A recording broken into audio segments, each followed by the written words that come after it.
If you remember from last year, James made me watch a bunch of Dario Argento movies. Just two. Is two.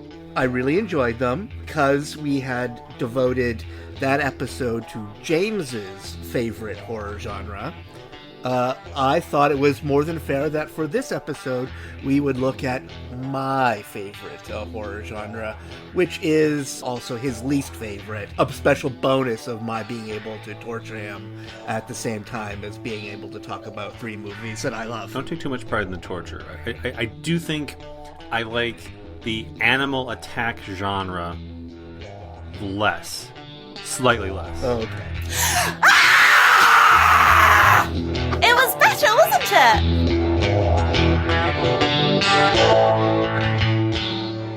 I made an effort to choose 3 movies that mean a lot to me, but also that I thought had the possibility that James might like them, because he has made it clear that he prefers sort of the European aesthetic to the American one. So at least 2 of these I feel like could be fairly described as more they're North American, but they very much have a European feel in how they're made. One is pretty much like a bonkers Italian movie that's part music video with a lot of kills in it. And then the other one is straight out, I would describe it as a Canadian giallo. So I felt like I wasn't doing James completely dirt. I liked 2 of the 3. Yeah. And the other one is one that it's a personal fave of mine, but I recognize that it probably was a bit too formulaic for James to appreciate, but I still like we can still have fun talking about it even if he's going to be wrong about it. Not the first time. So let's start with the one I think you probably didn't like, which is hold on. I'm guessing Jeff Lieberman. I need libations for this. Okay. Is Jeff Lieberman's Just Before Dawn. Run for your life. The nightmare has begun. It will find you in the hour when dream and reality merge. The last desperate moment of darkness. All right, who is it? Just before dawn. They were warned. At least tell me where you're going, so that when you don't come back, I'll know how to fill out the report. But they did not understand the warning. What you see?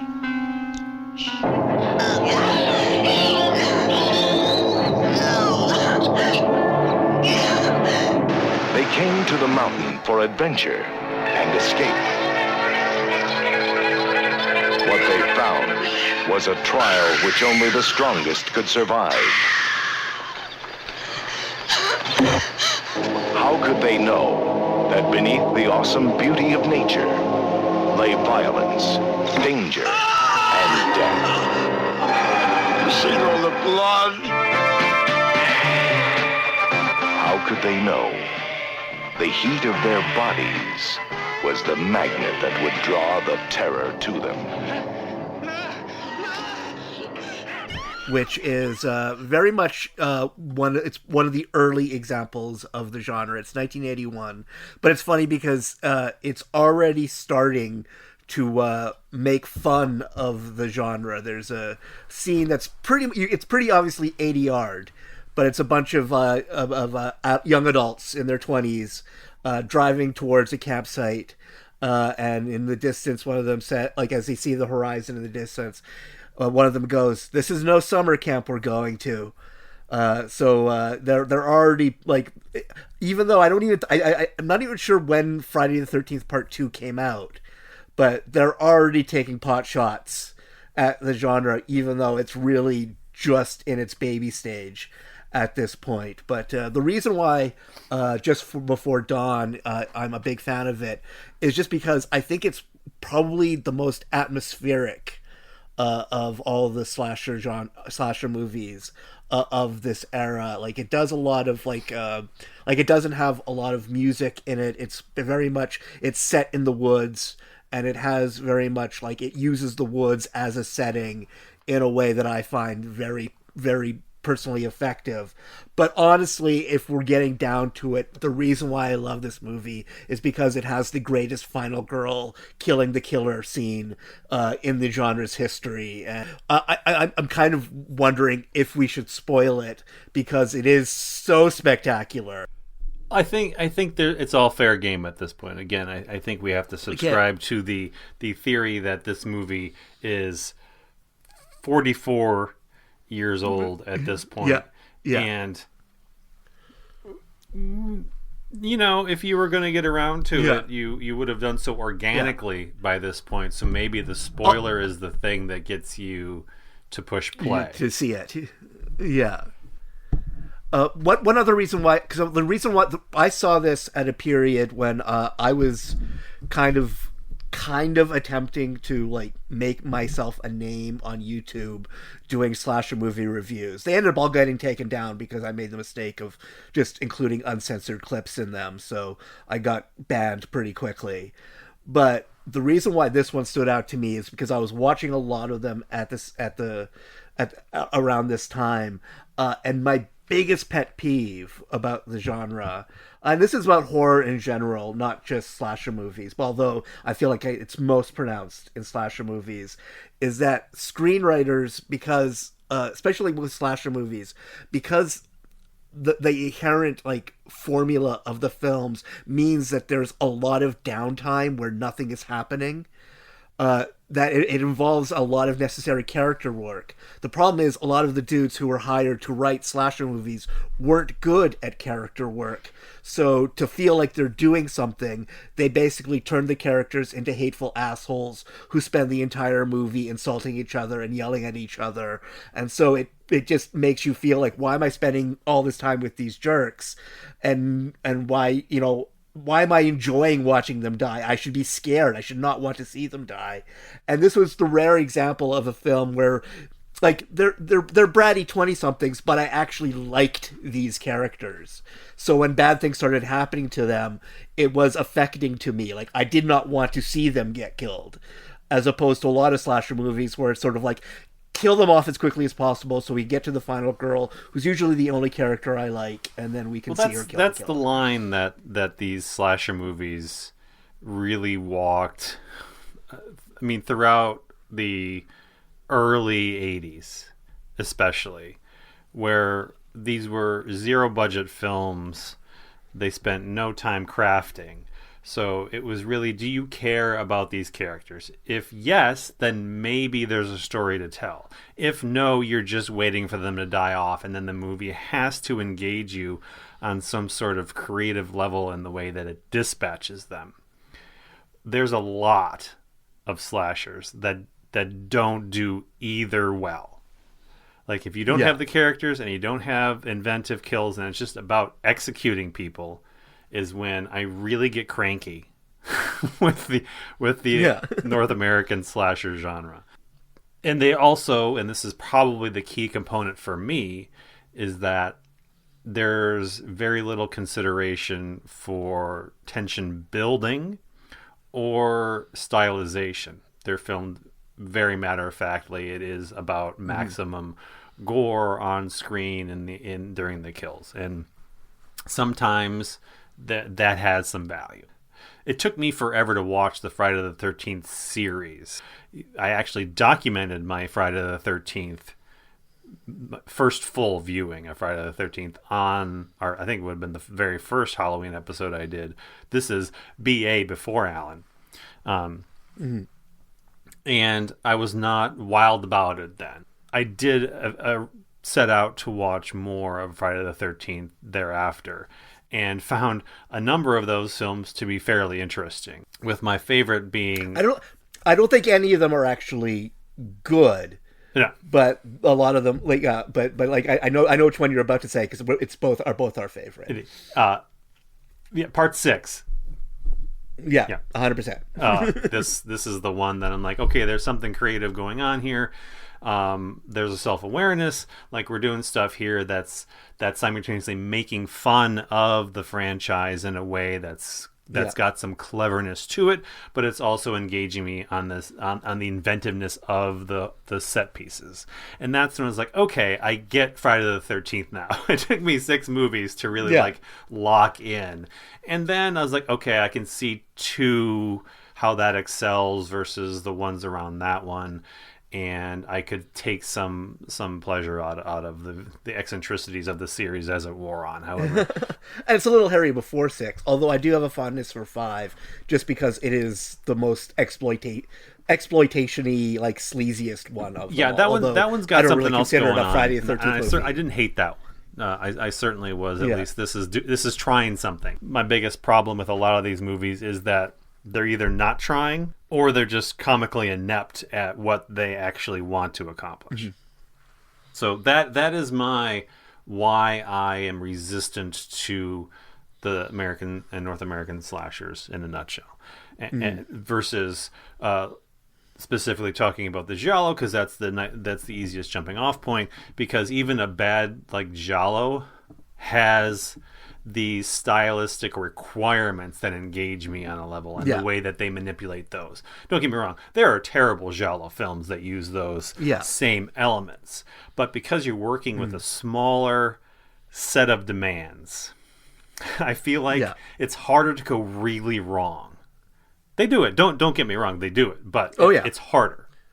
And I still find something to enjoy more frequently in those movies than I do the equivalency of the bad movies over here.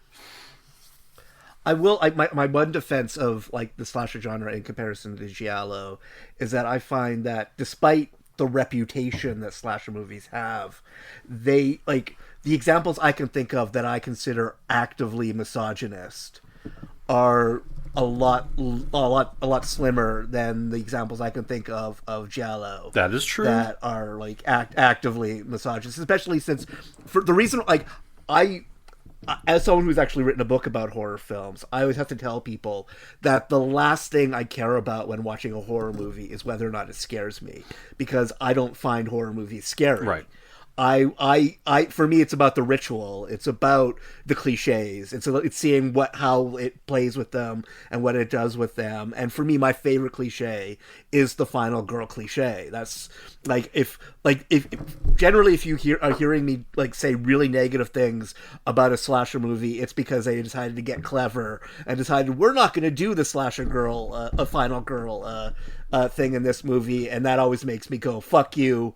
Like then you're just being exactly what these movies should not be. Well, then what's the point? What are you doing? I think it's a case. Yeah, it's the redemptive trope of the genre.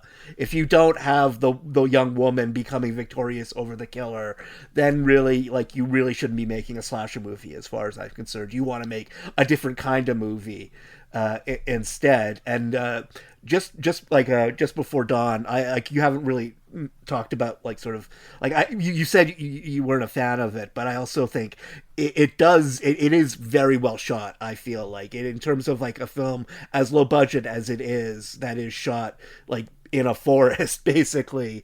It's done as artfully as you can for its budget, and I think that's what really impressed me about it.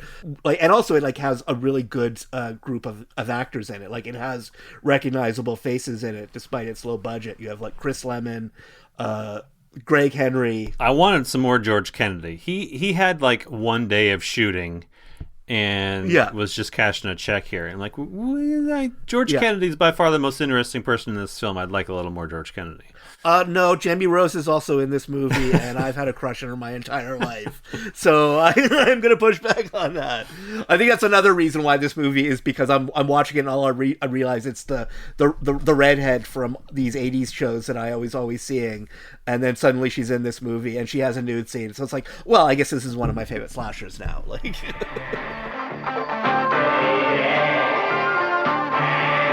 Come on, stop it, Megan. Yeah, I had to. I just watched Heartbreakers this past year, so it took me. Yeah.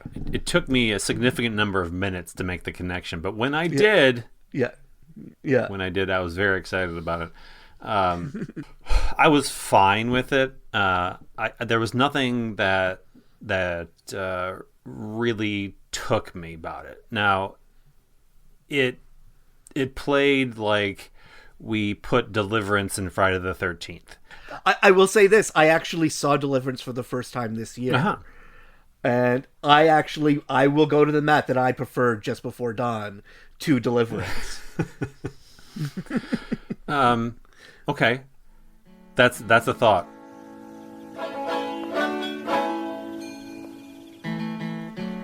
I think when it comes to these, and this is a personal me thing that I can't share with anyone else, because when there are a bunch of people going camping, I'm already at a "why are you doing this" moment. And then when there's these people going camping who run into something strange or off-putting or potentially murderous, and they're like, you know what, we're still going camping. I'm like, what is even wrong with you? In fairness to Just Before Dawn, though, they do a good job of basically delay. Like, there's not really a moment early on in the movie where you go, like, obviously you guys should get out of here. Like, it's not until basically the last half hour where things like turn and they actually start dying. It's not like there's a moment like they run into a crazy guy, but that's enough. Who's like one crazy guy and I'm fucking out. But once we're off, like, well, he's not even crazy. Road, like I'm out. the guy just had his nephew killed, so he has like a reason to be drunk and weird. But yeah, so again, a me thing, but camping is one of the least exciting things you could possibly do with your time. So if you persist in camping, there's already a disconnect. Let go. Get easy, man. What happened? Help me. My nephew's still up there. I couldn't save him. He's trying to get me, too. What is trying to get you, man? Come on, I can't reach him out. What? Mom. Get it away from me. Get what away from you? Demons. One of the twists is that there are actually two killers in this movie. They're both giant, basically inbred Deliverance style men, but they are actually twins. So that's sort of like the twist is like when you think one is gone, the other one is just waiting, sort of like when you turn around, sort of thing. And one gets shot like as he's attacking the final girl. And you know that someone else, another one hasn't been killed yet and is coming, but no one who's ever watched this movie has guessed how that last guy is going to get killed, because it just comes out of nowhere. And I think it is like just a favorite example of just something like of a scene in like a movie like this where they just said, fuck it, let's do it.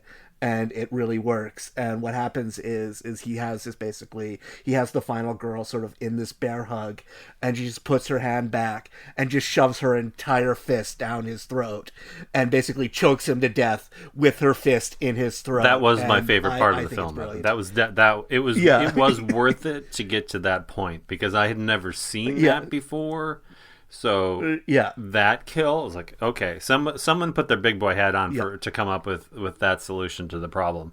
Like, in terms of final girls, I think she's a really good final girl, because she does have this sort of like sense of like, oh, she got scared, so now she's decided that she's going to like, toughen up and become like one with the woods, and just sort of like embrace whatever spirit animal is right in this moment. So it is like a really like I watch these movies for like sort of like moments of like even unintended feminism, and to me that is like a clear example of that, of just like the movie going, fuck it, we're just gonna have her like just decimate them in this way. There's the exploitation and then it accidentally becomes feminism. I don't think you necessarily need to focus on one or the other. I mean, it can possibly be both all the time. Yeah. And that give and take is one of the interesting things when you're watching, especially the earliest of slashers, before they become more self-conscious of the way they put them together. And you set out to have a very attractive woman. Some of them get dead, and one of them generally survives, and we do take pleasure from watching beautiful women running around on camera, face value, like that's that's what a lot of the That is a major exploitation is draw. bringing us for the film. But then when the final girl develops, naturally you have someone figuring it out, persevering, becoming stronger than the other characters, and because we want to watch the women run around more than the men, it's natural that the final is a girl. Well, that's always been my pet theory, because the accusations of misogyny that are usually like thrown at slasher movies are because people remember the women getting killed more than remember the men getting killed. Because when I was doing my slasher movie reviews, I would do a tally, and I would note like how many women were killed and how many men were killed, and in most cases, in most movies, more men were killed than women. But because I have this theory that when we're watching a dude get killed, it's sort of like we're like, oh yeah, okay, but we actually feel it more. We are more emotionally invested when we see a woman getting killed. So those are the kills that register to us and that linger with us after we think about the movie. So if we're watching a movie, like say where 10 people die and 3 of them were women and 7 were men, most people are going like, oh, that movie where all those women died. And and that's actually an interesting thing about Just Before Dawn, is that it is the rare like movie like this where the final girl actually isn't a final girl, because her boyfriend actually does live till the end. Yeah, but he's pretty useless. He's pretty useless by the he's Greg Henry, who actually he's one of those characters. He's actually he's one of those guys. Yeah. He plays the grandfather in the Guardians of the Galaxy movies. And he's on about, I think, every television show of the 80s. Yeah, every single one. He's in one of my favorite unsold pilots, which was the attempt to turn Psycho into an anthology horror series called Bates Motel with Bud Cort. He plays an evil banker in that one. And so it's interesting because I had seen Jeff Lieberman's Blue Sunshine and Squirm. Well, Squirm, but what's the one that came? Oh, Remote Control. So like I had a Remote Control, yeah, pretty solid baseline for Jeff Lieberman, even if that baseline didn't really lead me to any conclusions about this, because those 3 movies are wildly different experiences. Yeah. I've always argued that Squirm is the best film that Mystery Science Theater 3000, 2000, whatever, ever did. Like, and they actually kind of did that movie dirty, because I think they edited it so it doesn't make sense, even though the movie does actually make sense when you watch the full cut. But isn't that Danger Diabolique? I mean, come on.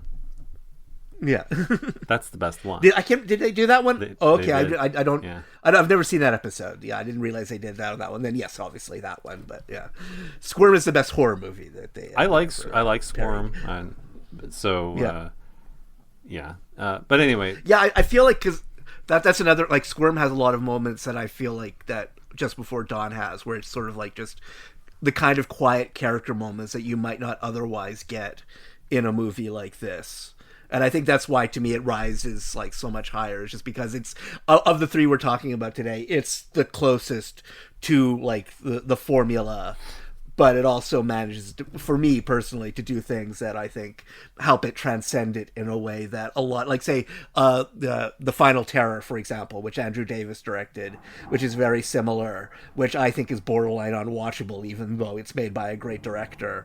But it's just a case of like, and it has a really interesting cast too. I think probably is because there's some truly gorgeous scenery in this movie, and I think that just makes it feel like slightly a step above. His films are generally interesting.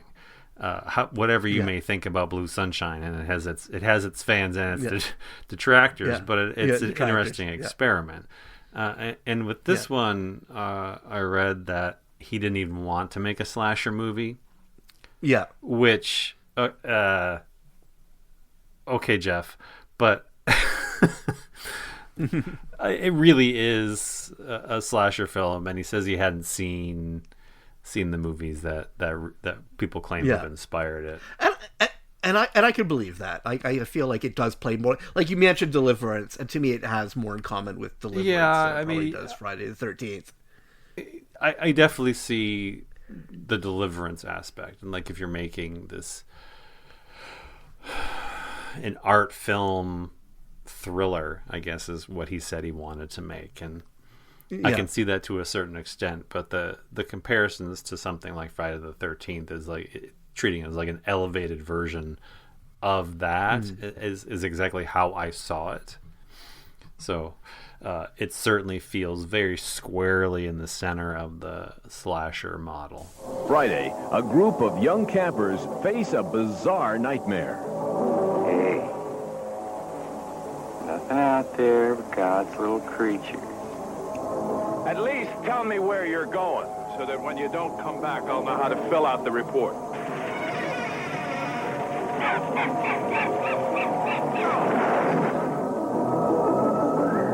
George Kennedy stars in Just Before Dawn, Friday night at 8 on KVOS TV 12. Like what we'll talk about now, the what I would describe as Canadian giallo, which is to say it has a very giallo plot and a very giallo ending, but it doesn't have basically the clothes that you would see in an Italian giallo. It's very much a sort of preppy, dulled down. Everyone's wearing like browns and cardigans and sweaters in a way that you wouldn't see in a movie from like 10 years earlier that came out of Rome. And that's Happy Birthday to Me. Someone's having a party for the top 10, the senior class snobs. Before they get to celebrate, 6 of them will die in the most bizarre ways you'll ever see. Virginia, don't go away. Come over here, Virginia. It is up to you to determine whether you wish to subject yourself to fear, terror, and shock. Because of the bizarre nature of this birthday party, pray you're not invited. Which is a Canadian movie. It's Canexploitation. It's directed by J. Lee Thompson, who is a British journeyman who actually, like, I find that I really enjoy his movies. Like, he was definitely a journeyman, but his late career Charles Bronson movies I tend to have a soft spot for. I actually think 10 to Midnight is an early example of what Seven ended up doing much more successfully. But I've in my head I've always, like, there's an essay in my head about comparing those two movies and how, like, weirdly similar they are. Like, I can't remember, Kevin something, the guy who wrote Seven, clearly saw 10 to Midnight. I feel like I think so too. Yeah. That's pretty obvious. But Happy Birthday to Me stars Little House on the Prairie's Melissa Sue Anderson as a girl who's going to a prep academy. Like, it's funny because, like, it's like supposed to be high school, but they all look like they're college age students, which is very typical for the genre. The middle-aged college student or high school students in this movie are a little bit out of control, because I kept going back to, like, feeling like it was supposed to be college, and then they dip back into very teen high school drama, and there's a bit of a disconnect because of the age of some of these actors. But I don't think it doesn't impair the overall package once you get on board and ride it. Yeah. And you were very offended by how they play soccer. The soccer scene is ridiculous. I really like the movie, but the soccer scene is just terrible. So basically, Melissa, she's like part of this clique. They're called, I can't remember, the top 10 or something like that, but they're basically the popular kids at this school, and they're all, like, low-key maniacs. Like, they all are like playing pranks on each other and doing stuff like doing jumps off the drawbridge and stuff like that, like, in their cars. And I have a question about this supposed. Yeah, they set it up as like a secret society for the best students at the school, and yet they gather at what appears. I think it's more the richest. They're not the best. They're the richest. They're the richest. Yeah. Well, don't they call themselves the top 10% or something like that? Yeah, they're top 10 or top something 10? like that, yeah. But yet they meet for drinks at what appears to be an Elks Lodge. I took that as like basically that's the one place to drink in this small town. The place is like it seems like it's a wealthy enclave that has this academy, but it doesn't seem like it's a big city where there are like a tons of places to like your options for like hanging out and getting served. This is like the runs well for a catcher of secret societies. You know, like it's really poorly managed. Mr. Grand Poobah, sir, my apologies for the gross misbehavior of my colleague. Ingrid, a Steiner for the grand impotatant.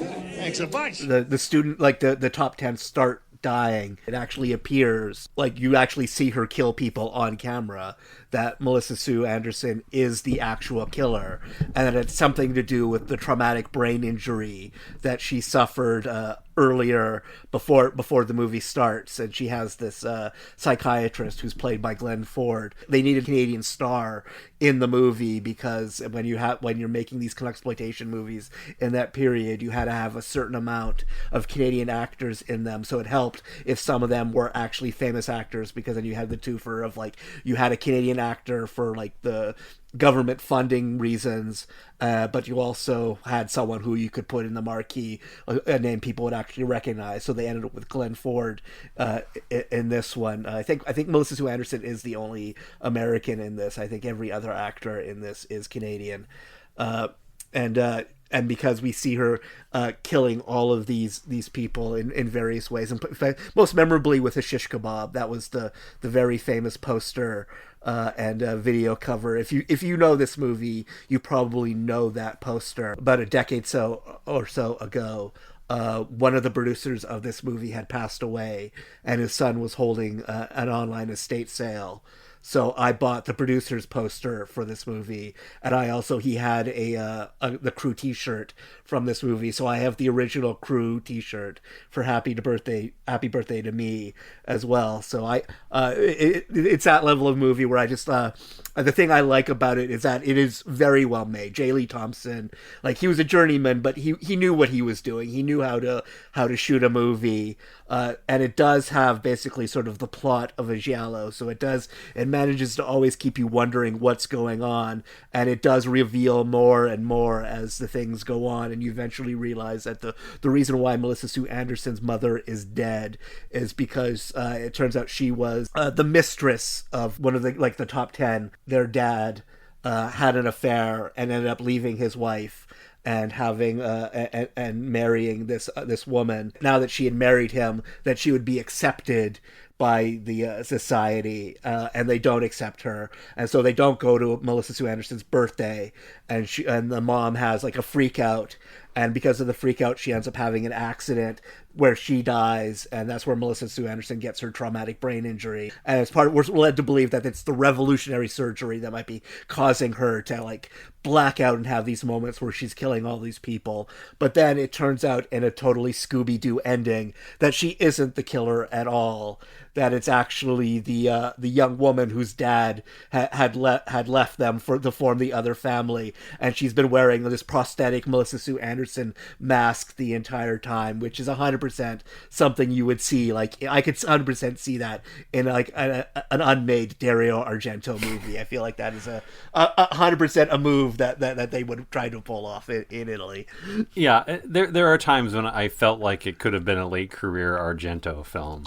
It certainly had like kind of that look, and credit to the director here, J. Lee Thompson. I mean, he came up making larger budget Hollywood films like Guns of Navarone and Cape Fear, did some of the Planet of the Apes sequels, and even when he's slumming it with Cannon in the 80s, there was still a polish to his low budget films that you really didn't get from a lot of these other filmmakers that came up working outside of the Hollywood system and were used to the lower budget. This by far looks the best of the three, I think. Yeah.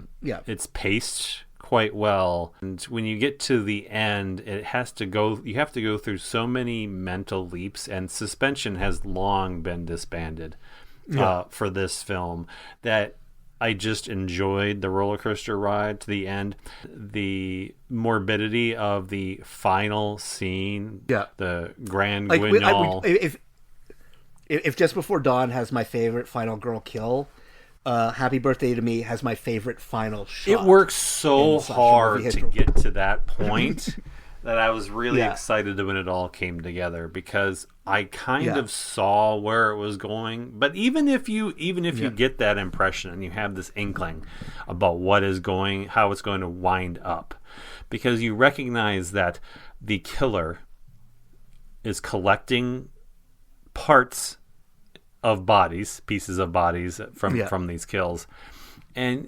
you sense that this is all going to come back in some way. Mm-hmm. You're still really not prepared for the way that the movie creates the build up to and the ultimate scene that ends the film, and it's quite striking. Like I said, quite morbid, wonderfully inventive. And it gives you that like sinking pit in your stomach that's like, well, that really sucks to be you right there. Like in that moment, she got you really good. And all this comes together, and it's a very satisfying finale. And now for you, bitch.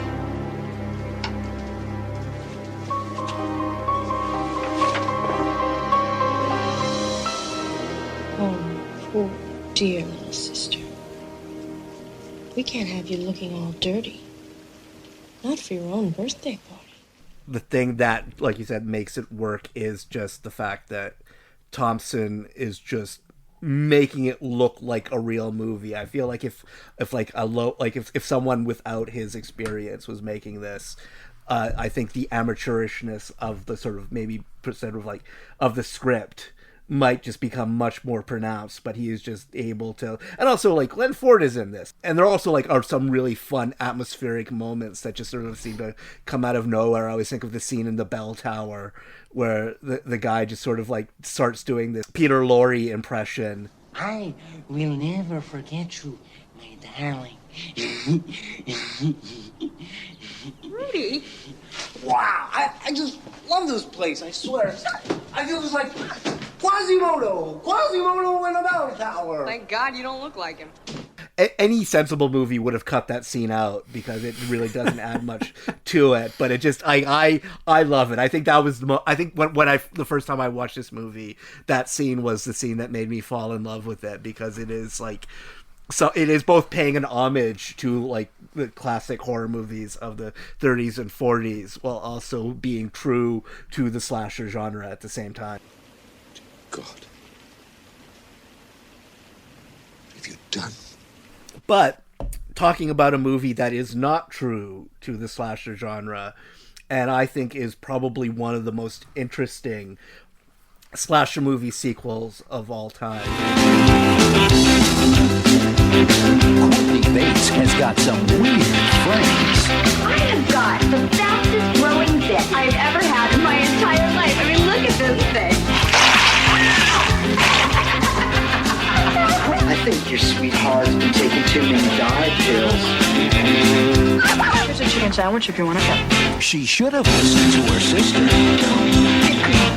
All away. Because when she and her band get ready to party... Anything you want to, go time! Slumber Party Weekend! It's more than just a great time. I know girls really did this stuff. It's Slumber Party Massacre 2. Now it's time for the fun part. He's in this house somewhere. Well, it's 9 o'clock and they're ready to rock. My motorcycle's out of hock. Jump on back and hold on tight. When I first saw it, I was doing these slasher movie reviews, and I came to it expecting a really terrible movie because in the horror community at the time, it was considered to be just a really bad movie. I think it had something like a 3.6 rating on IMDb, and people really hated it for not being the movie they thought it should be, for being something else. But as I was watching it, I couldn't help but feel that it was doing something completely different. It was the first slasher movie I had seen that was told entirely from the point of view of the final girl. Everything we're seeing, even the scenes where like she's not on camera or wouldn't be there, it's basically a fantasy in her head that's playing out, because she's a character who survived the first Slumber Party Massacre movie. So she has this trauma that she's dealing with, this very serious trauma, but also as she's clearly someone who has seen horror movies. So things that might have otherwise in like other horror movies might have seemed like just like amateurish cliches, in this movie, in Slumber Party Massacre 2, they take on the feeling of almost satire and parody, while at the same time being a genuine look at trauma. One of my least favorite thing about horror movie sequels is how they take like this character who has gone through this horrible thing, and then usually they kill her off. No, I want to, basically see what happens to a character after they go through this terrible thing. And that's what Slumber Party Massacre does. But also because the young girl is a musician who is like coming of age, she's having these like sexual fantasies. There's this penetration anxiety. She's had the experience of seeing like people killed with a phallic instrument, while at the same time like she sees this boy who she's in love with. And I really loved how like this is a slasher movie with a female gaze. Like when you see like the shots of like the boy she's attracted, or the young man she's attractive to, he's probably in his 30s, like it's shot, yeah. it's very much he's shot like the way that usually the ingenue would be shot. That really added a level to this movie that I wasn't expecting. But then because she's like a musician, the killer that she manifests, that she dreams up, ends up being this sort of rockabilly Elvis guy who she finds like attractive. But then the movie gives us a full-on slasher musical number where the killer, who uses an electric guitar with a drill on the end, kills everyone while singing a song. And it's at the moment you realize that this is truly not like any slasher movie you've ever seen. And you either buy into it or you're like, fuck this movie.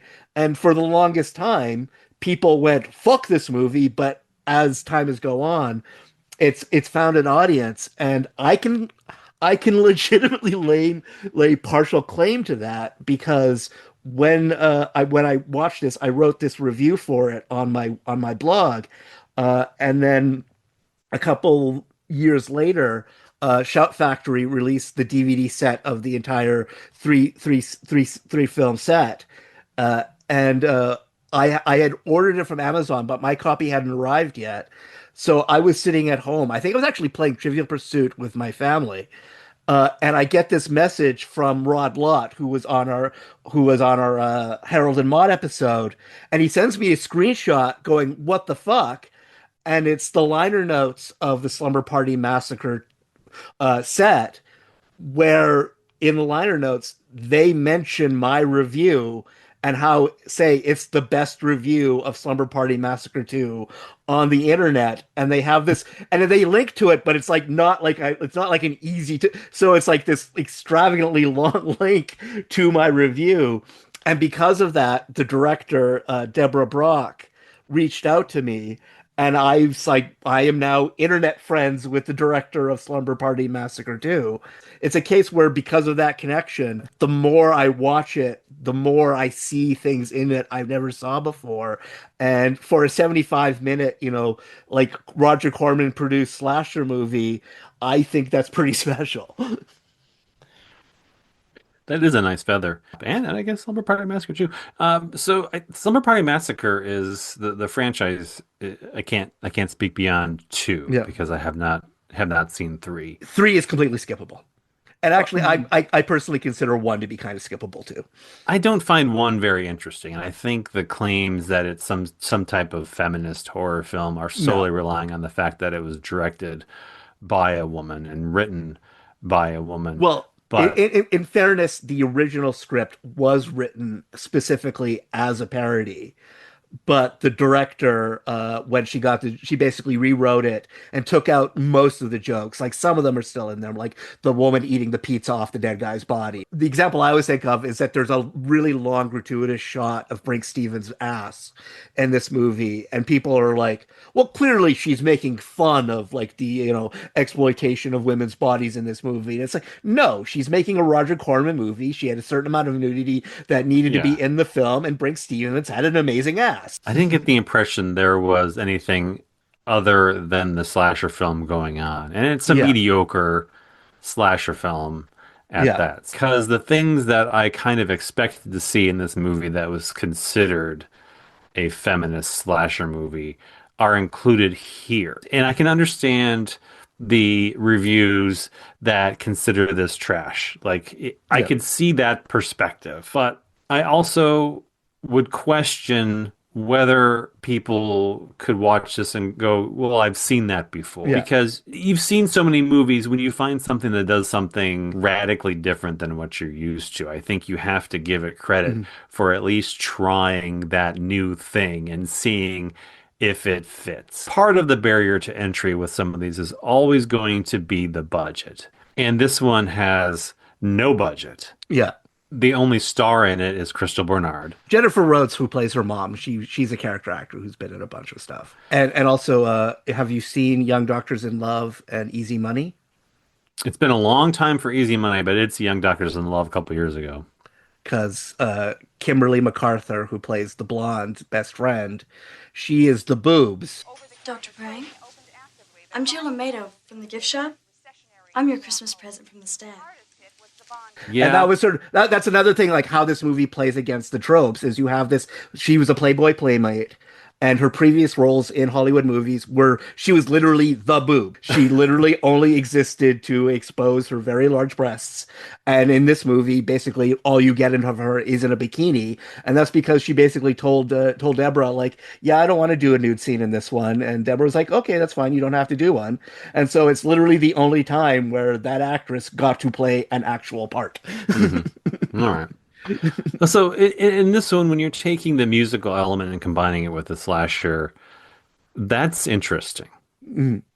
It's something I'm willing to give a pass to just to see where it goes. Yeah. There are other movies that blend the musical and the slasher. There's a couple of giallos in particular. Yeah. What it's trying to execute in terms of the sexual awakening of its protagonist and the kind of blending rock icons with the phallic symbol and the trauma. I'm not sure that I can admit with a straight face that it comes totally together in the end and it's like perfect harmony. But it doesn't need to. Like, yeah. The reviews seem to think that all of these disparate parts don't make for a movie. And I don't agree with that assessment because a 75-minute Roger Corman movie that was filmed for $500,000. You're either going in with expectations that anything can happen and you're going to go along with it, or you're going to hold it to a higher standard than it's capable of. I think especially with genre critics, especially of the time, they hated the formulaic aspect of these movies, but at the same time, they went out of their way to punish any movie that wasn't formulaic. At the same time, it's like, I think the dynamic that it still plays out with a lot of like criticism is that people get mad when the movie is too predictable and gives them exactly what they want, but they also hate a movie that isn't predictable and doesn't give them what they're expecting. For a long time, that was like the reason why Slumber Party Massacre 2 had such a negative reputation, is that the dudes in the 80s who were writing about these movies, like, I don't like musicals, I don't like when people sing, I like seeing people killed, but I don't like seeing people sing. But I think today, especially now, as a lot of young women now are dominating the horror criticism, I think that's why it's getting this sort of like re-evaluation. Mine was the first and the one that got called out in the liner notes, but now it probably wouldn't even make the top 20 because it's become a film that a lot of people do write about and love. I actually ended up writing a second essay about it for Certified Forgotten.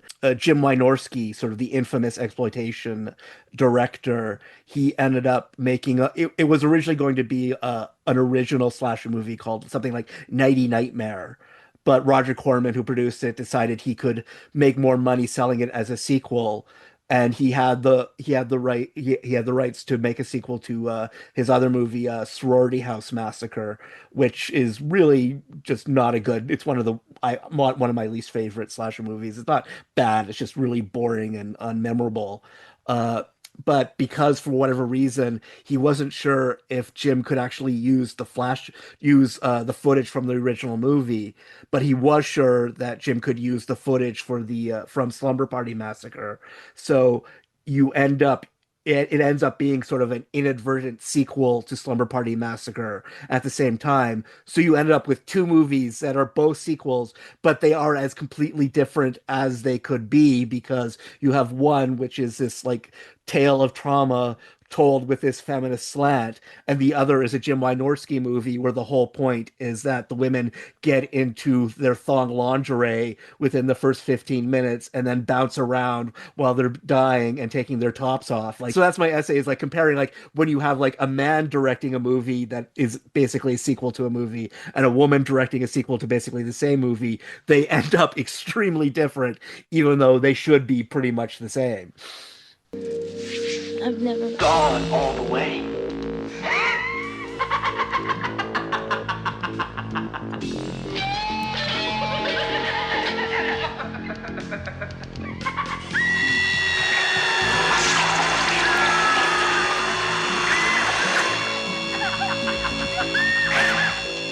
Come on, baby.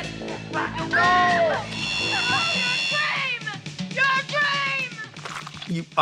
You did mention some slasher movies you do like, so let maybe mention a couple of your favorites that you do act, because as someone who doesn't typically like the genre. You have to start with Halloween. I think everything Yeah. everything good starts there. Now, something that's a little I mean, I also love Black Christmas. Okay, I'm a Black Christmas hater. I absolutely loathe that movie. Yeah, that's a problem.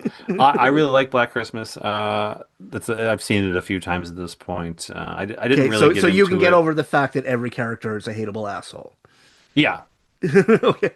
Well, I don't think every character in the. I think Oh no, I found every character loathsome. I didn't like a See, single I still character have the in that one. movie. Everyone in there is supposed to be a hateable asshole. I think that's part of the appeal of that one, is that they get they get knocked off in fairly interesting ways until we get to the final girl in that movie, and I think that's a satisfying film. I really hate the ending of Black Christmas. I feel like it's a case where you want me to accept that these are the stupidest cops in the history of horror movies, Well, that they generally left. are, yeah. Yeah, but yeah, I just like, really, you didn't search the whole house, really, and you just left her alone after she's like experienced this extremely traumatic event. You didn't take Well, her that's to a something hospital or anything. that's pretty common, is that nobody believes them. Yeah. So But even no, when clearly, these things are they have happening, evidence that something has happened. Yeah. So Yeah, like but I she think that should was be, just kind she of a should not be trope. left alone in the house. No. Yeah, obviously not. My Bloody Valentine. Yeah. Which Which is my pick for the most Canadian of all the Canadian Oh, it's slasher very movies. yes. I guess my deeper cut pick, which isn't exactly a deeper cut pick, is House on Sorority Row. I think that's one of the best.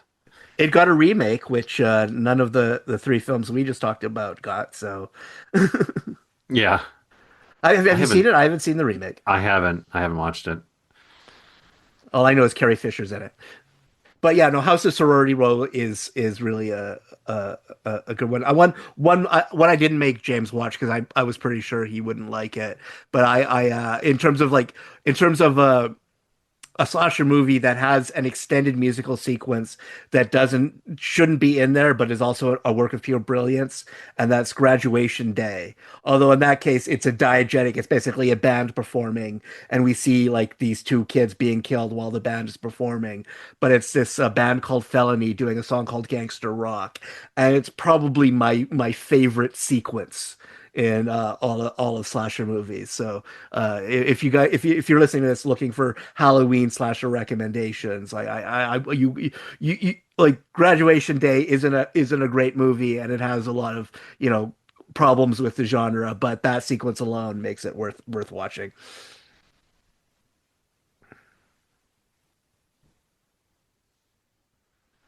was struggling to think of another like interesting pick. I think most of my other films that I like are pretty familiar. Um, Do you have like did at when there was the '90s resurgence, like did you like enjoy that at all, or did you just sort of like find that it was just more of the uh, same, but the movies were slightly better made? they were. I mean, I like Scream. I'm a big fan of horror comedy, and I think Yeah. that does a really nice job of balancing horror and comedy, um, and like the at the time I really liked New Nightmare. Yeah.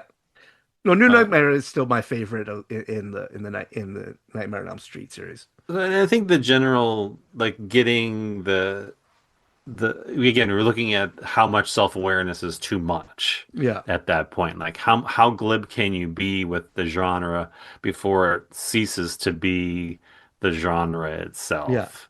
And a lot of those movies were either too serious, like they took themselves far too seriously Mhm. to really appeal to my sensibilities. And then on the other hand, you can go so far into the self-awareness and you lose the original thread too. The from the films that I watched, I mean, beyond the famous examples like I just mentioned, there wasn't a I didn't find a lot that I could really latch onto, and I don't really have many that I could point to and go, yeah, that's the one that stuck with me. Other examples that like the were kind of spoofy, like Tucker and Dale, Yeah. I thought was a fantastic send up of the slasher Mhm. genre. Um, and it works It, as a it, perfect it, it, spoof of Just Before Dawn. yeah, I was literally just about to say that. It definitely has elements of that in there. So we go to the police? Call the police? Yeah. Tell them what? Oh, I would tell them what happened. That's a good idea, Dale. Oh, howdy ho, officer. We've had a doozy of a day. There we were minding our own business, just doing some chores around the house when kids started killing themselves all over my property. Well, that's what happened, Tucker. He would have to be a moron to believe that, Dale. It doesn't matter what happened. What matters is what looks like what happened. And what looks like what happened is pretty nasty. And yeah, let's see what else. I don't, Final Girls was okay. I really haven't liked any of the movies that actually try to actually make the final girl a thing. I feel like they either I can't was it the final girls or there was another one, but it was basically PG-13, and I'm sorry, you can't make a No, that's not very. PG-13 riff on the slasher movie genre. You have to go all the way. That's like even why like I give a pass to like Jason X, because like when you have like the virtual reality sequence, like that's at least they're like fully embracing like sort of the sleazy exploitation aspect of the films. I feel like if you're not willing to do that, if you're not willing to get your hands dirty making fun of these movies, you shouldn't be making fun of them. And there's a thing. I think there's a lot of movies of late that I'm told are slashers, and I'm not seeing it because maybe I, my definition is pretty narrow. Like I'm thinking specifically of Malignant, which yeah. people lump into a slasher genre. I, I But I tend to be a bit of a purist, and I usually argue that once there's a supernatural element, it kind of yeah, loses the slasher. I think that's I love exactly it I too. love Jason. I love Friday the 13th Part 6, Jason Lives. But you could argue that once he becomes a zombie, it stops being a traditional slasher movie. And then I think and that's why I've never really considered the Nightmare on Elm Street series to be like a full-on slasher series. Like it's very much the same formula, but I feel like for it to be a true slasher, it's really just a dude or a woman, if you want to, for a few of them, who is killing the people. Once it becomes like a zombie or a ghost or something supernatural, like That's when it sort of like, and I think that's true, also true for the later Halloween movies. Like and it really comes down to reincarnating these characters to Yeah. keep them alive for future installments, and then they looking at the comparison to the Giallo specifically too. Like there's a set of restrictions. I go back to part of what I love about Giallo. It can be related directly to the slasher. I love the limited palette that you Yeah. have to make a Giallo film, hmm and how you can be creative within those limitations. I never watched these movies wanting to see the killer return. If I'm watching a horror sequel, like I think that's maybe one reason why I liked Slumber Party Massacre 2 as much as I did, is because it's a case where the rare case where the killer from the first movie is dead.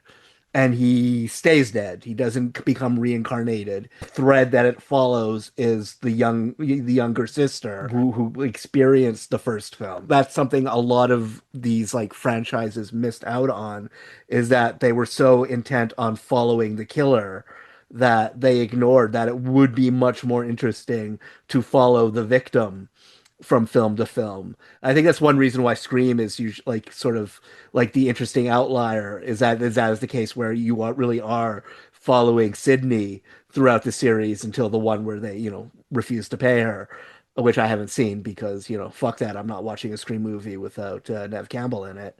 Uh, as much as I love Jenna Ortega, when they've tried that, like the audience has revolted. Like infamously, Halloween 3 was a huge flop, and people were outraged that Michael Myers wasn't in it, and they just tried to do something different with it. But I actually think it's the second best movie in the entire franchise after the first one. We talked about, like, I guess the other was the Friday the 13th Part 5, where the killer isn't Jason. And that's why they had to turn Jason into a zombie, was because he had been killed in 4, and then they make like the ambulance guy whose son got killed, and that turns him into Jason, wearing two masks at the same time. I think it would be more interesting if these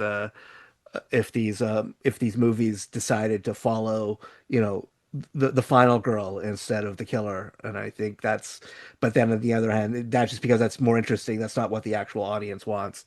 I think like the one lesson that people, like any screenwriter, listening to this, is that if you're writing a horror movie, like, come up with your kills later. The first thing you got to do is figure out a way so people like your characters. Because if they like your characters, then you don't have to get creative with the kills, because people will not want to see them die. So, like, just any way they die is going to be, scary. But yeah, that's I think that's the main lesson everybody ignores, and they just make all the characters assholes and you hate them, and so you just watch them die, and like you take pleasure in their death because at least they're not being an asshole on screen anymore. I think the reason I am most interested overall in the slasher genre, just from like a history perspective, is that it arose from the giallo. Mhm. Really, I mean, you're looking at and really Mario Bava, his Bay of Blood was Yeah. probably the most influential early proto slasher film going forward. I mean, Friday the 13th Part 2 regurgitates one of the kills Yeah. pretty much shot for shot. So when you get this give and take between them, once the genres sort of evolve next to each other, and for that reason, I'm a big fan of Michelle Soavi's Stage Fright, Mhm. because it is sort of the Speaking of a boomerang. slasher musical. Yeah, yeah, I was thinking of that earlier when I was talking about it, is you get this boomerang effect where the giallo, the Italian horror, informs the development of the slasher, and then it comes back around to Michelle Soavi, who was basically a right-hand assistant director for Dario Argento and worked on Tenebrae and Opera, which are both giallo movies that are now pulling directly from the slasher. And you get Stage Fright, which is this sort of collision of all sorts of ideas that's pulling from the stylization of the giallo and taking its obsession with music and then you have this very realistic slasher type villain who's also happens to be wearing an owl mask. Yeah. And that's to me is like what works great about the give and take, is that you can have something that stands firmly in both categories and has something interesting to say from both perspectives. 100%. Now it's time for the fun part.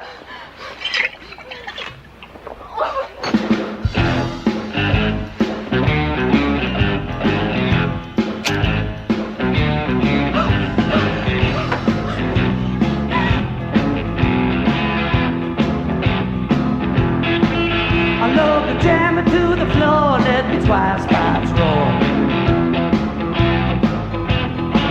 Well, I'm an inch off the ground, the speakers all around.